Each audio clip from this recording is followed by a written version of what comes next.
and welcome to Crimes Through Time, a weekly snapshot of crime history. Madeleine Hamilton-Smith was a Glaswegian socialite, beautiful and well-mannered, from a wealthy family. When she was arrested for the murder of her ex-lover, it rocked Victorian Scottish society to the core. A scandal of pre-marital sex, blackmail and poison played out in the courtroom and the newspapers. She received a verdict of not proven, a result unique to the Scottish judicial system. A verdict that left a cloud of suspicion over Madeleine that even today, 165 years after the crime, has historians divided. The Scotsman sums it up best, quote, "Madeleine Smith was a wanton woman with a great lawyer, or an innocent in a deadly game of revenge and spite," end quote. So let's dive into the case and decide for ourselves. Madeleine was born on the 29th of March 1835, the first child of James and Janet Smith. James was a wealthy architect and Janet the daughter of a famous neoclassical architect, David Hamilton. The family were considered upper middle class and enjoyed a privileged and comfortable life. They lived at 7 Blytheswood Square, Glasgow, and had a summer house near Hednesborough. Victorian society enforced a strict class separation, and Madeleine was prepared to take her place in upper middle class gentry and attract a worthy, and most importantly, wealthy husband. She attended Miss Alice Gorton's Academy for Young Ladies in London, where she took lessons on piano, walking for exercise, tatting and other crafts. Returning at 18 years old, as she began her docile life as a socialite, a life that clashed with Madeleine's more spirited temperament. Then she met Emile Angelier, an attractive Frenchman from the Channel Islands, the perfect source of excitement and distraction. Pierre, known as Emile, was born in April 1823, the first of 5 children. His family owned and ran a seed company from their home, but it was restricted to those who were native to the Channel Islands and those who spoke French. When Emile was nearing the end of his apprenticeship in 1842, he was offered a position to work in the Scottish estates of Sir Francis Mackenzie as a nurseryman. He seized the chance to grow his family business and improve his position. Unfortunately, only 1 year later, Sir Francis died, leaving him stranded in Edinburgh. Emile was a talented nurseryman and was able to retain his position. Over the following years, Emile worked throughout Scotland, the Channel Islands and France, and in 1852 he made the fateful decision to move to Glasgow, where he would meet Madeleine. The affair began in 1855 after Emile's neighbour Mary Perry introduced the pair. They would meet late at night at Madeleine's bedroom window. The couple wrote numerous passionate and spicy letters. They would speak often about their desire to get married, and Madeleine would refer to herself as darling wife or Mimi Angelier in their correspondence. Meeting in person and in private was extremely rare, but on one of these occasions she lost her virginity to Emile, a scandalous break of the strict Victorian conventions. Ladies were expected to save themselves for marriage. Madeleine risked total destruction of her moral character, ruining the reputation of her family. Realistically, a marriage between Emile and Madeleine was impossible. Her family would never approve, and she was well aware of that. In late January 1857, her parents found a suitable match for Madeleine in William Harper Minnick. After a short, supervised courtship, she accepted his proposal of marriage. Madeleine tried to break off the affair with Emile and gain reassurance that the letters that she had written him would be returned or destroyed. Out of fear that her father would discover the letters Emile had written her, she had already burnt hers. She wrote to him in February 1857, quote, "I trust your honour as a gentleman, that you will not reveal anything that has passed between us," end quote. But the PS she added was brutal. Quote, "You may be astonished at this sudden change, but some time back you may have noticed a coolness in my notes. My love for you has ceased, and that is why I am so cool. I did once love you truly, fondly, but for some time back I have lost much of that love. There is no other reason for my conduct. and I think it but fair to let you know this. I might have gone on and become your wife, but I could not have loved you as I ought." End quote. She was lying. Madeleine knew she would never marry him, and she was engaged to another man. That was the true reason for her change of heart. Emile would not accept the breakup, threatening to show her father the letters if she didn't fulfil her promise to marry him. She begged him to not be so hasty and to meet with her. Rumours of Madeleine's engagement reached Emile. She refused to confirm it. He became angry, bitter, and according to some reports, attempted to unalive himself. This was a pain Emile had known before. He had been engaged and then jilted by a wealthy woman years previous in Fife. He vowed revenge. Following the breakup, Emile started to document his life in a diary. What would occur over the following weeks would be dissected and discussed at length. Events start on the 17th of February. Emile and Mary Perry have supper. He tells her of his plans to visit Madeleine on the 19th. Late in the night of the 19th, Emile would suffer the first bout of stomach pains, but he would fully recover quickly. It would be the 21st of February when Madeleine would make her first purchase of arsenic. She made it at her local apothecary.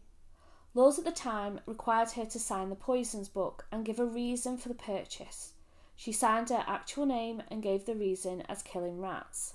Emile goes on a night out on the 22nd. His diary states he met up with Madeleine. The following morning he has a much more violent attack of stomach pain. Emile would be confined to bed for 8 days, but would ultimately recover. The second arsenic purchase was made on the 6th of March. Again, it was local purchase and she didn't hide her identity. Emile and Mary Perry would take tea together on the 9th of March. He told her he suspected he was being poisoned by Madeleine, saying, quote, "I can't think why I was so unwell after getting the coffee from her. If she were to poison me, I would forgive her." End quote. Mary was disbelieving and asked him why Madeleine would do that to him. His answer, quote, "I don't know, that perhaps she may not be sorry to be rid of me." End quote. He would make similar comments to other friends. Madeleine would return on the 17th of March from a family holiday. Her third and final purchase of arsenic was made. Emile would then take a holiday of his own, travelling on the 19th to the Bridge of Allen for a week-long break. Surprisingly, Emile would be met by his landlady at his boarding house on the 22nd. He was hurried, explaining that he had received a letter calling him back.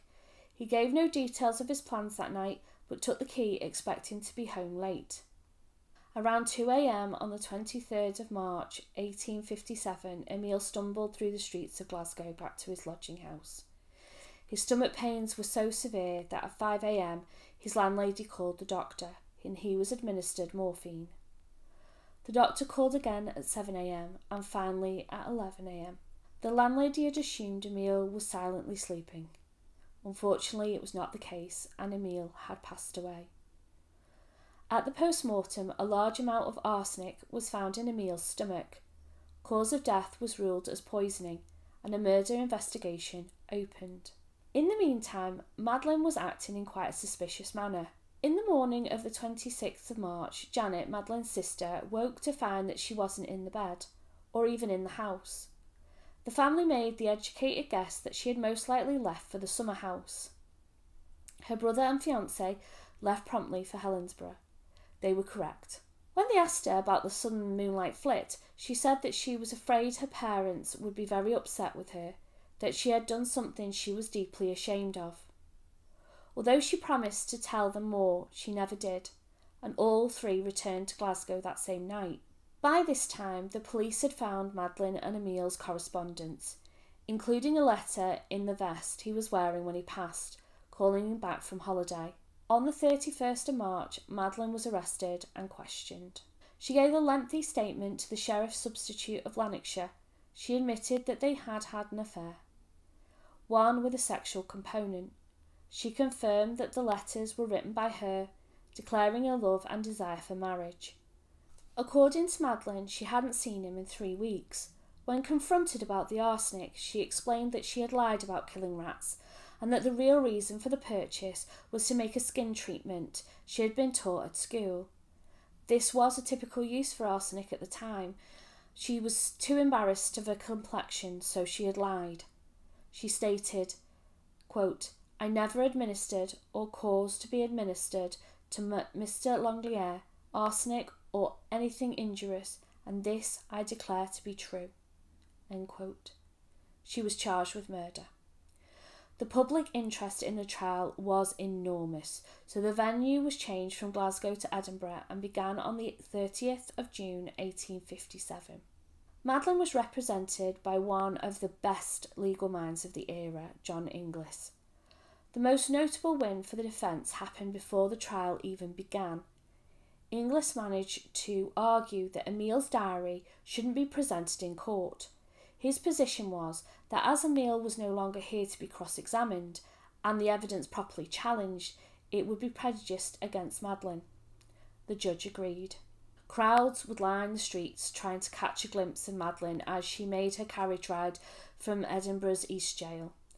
The court was packed with onlookers and newspapers reported on every detail in the most sensational way, turning the trial into a spectacle. Madeleine, only 22 at this time, was calm throughout the proceedings. She followed the witness testimonies intently and only showed any discomfort when the contents of her letters to Emile were read out loud to a captivated courtroom. In line with the court rules of the time, Madeleine couldn't take the stand in her own defence. She had to rely on her counsel and previous deposed statements. Inglis did a brilliant job defending what was clearly a guilty woman, at least in his mind. The jury deliberated for just 30 minutes. On the 9th of July, they returned a not proven verdict. It is a uniquely Scottish verdict, meaning the accused isn't innocent, but there wasn't enough evidence to convict. It all hinged on 3 facts.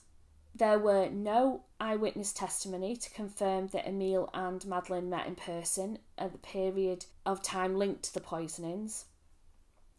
Emile's first attack happened 3 days prior to Madeleine's first arsenic purchase. The timeline of the letters. Crucial to the investigation was the chronological order that the letters were received. The letters were undated, and so the post dates on the envelopes were used, but many were illegible and relied on subjective interpretation. Also, it came to light that when the police were inspecting the letters, many were without their envelope, and when they were collected, they were put into what envelope was to hand.